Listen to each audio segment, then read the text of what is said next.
जगातलं 8वं आश्चर्य. एकदा तिच्या मुलीनी चुकून काय तर मुंग्याच खाल्ल्या. म्हणून तिने तिला दवाखान्यात नेलं. डॉक्टरांनी ऐकून घेतलं आणि सांगितलं की मुंग्या काही विषार नाही, त्यामुळे काळजीचं काही कारण नाही.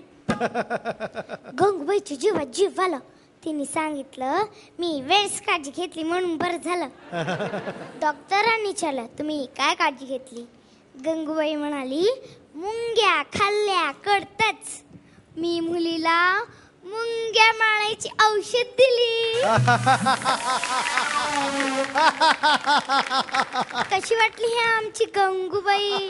Very good very good very good. आणि हा गंगूबाईचा नवरा गुंड, चोऱ्या मोऱ्या करत असतो.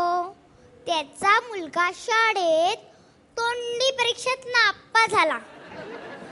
राग्यात तर नापास का झाला असं विचारलं तर तो म्हणाला त्यांनी 3 घंटे मला प्रश्न विचारलाय, पण मी राग्याचा मुलगा आहे, मी तोंडी उघडलं नाही.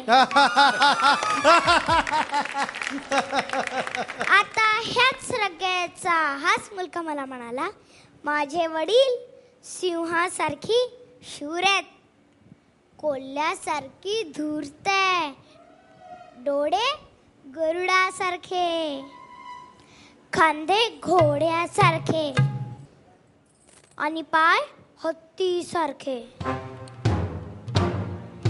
मग मी म्हणाले तुझ्या वडिलांना पाहायला 10 रुपये खर्च येत असेल, कारण आमच्या इथचं झूचं तिकीट पण 10 रुपयेच आहे. Very good. तसे हे राग्य दादा खूप भोळे आहे. एकदा मध्यरात्री आमचा लँडलाईन वाजला. ट्रिंग ट्रिंग ट्रिंग ट्रिंग. हॅलो. त्याने विचारलं हा नंबर 111 आहे का. मी वैतागून सांगितलं नाही, हा नंबर 1111 आहे. त्यांनी फोन ठेवला. थोड्या वेळाने पुन्हा फोन वाजला. ट्रिंग ट्रिंग. हॅलो. त्यांनी विचारलं हा नंबर 1111 आहे ना. आता मला याचं उत्तर बदलता येणं शक्य नव्हतं, कारण त्यांनी मला रात्री येऊन मारलं असतं. मग मी म्हणाले हो हा नंबर 1111च आहे. म्हणून त्यांनी माझी माफी मागितली आणि म्हणाले खरं तर मला 111 ला फोन लावायचा होता, पण मी चुकून तुमचा 1111 रॉंग नंबर फिरवला.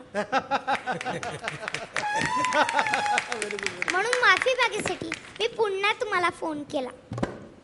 तर त्यांच्या घरात गंगूबाई, राग्या दादा, मोठी मुलगी चिंगी आणि मुलगा पिंट्या अशी 4 जण राहतात. या पिंट्याचं जनरल नॉलेज खूप पक्क आहे. एका ठिकाणी फॉर्म भरताना त्यांनी लिहिलं आई भारतीय, वडील भारतीय, बहीण भारतीय आणि स्वतः चायनीज. कारण जनरल नॉलेजच्या पुस्तकात लिहिलं होतं जगाच्या लोकसंख्येत प्रत्येक 4था माणूस चायनीज म्हणून.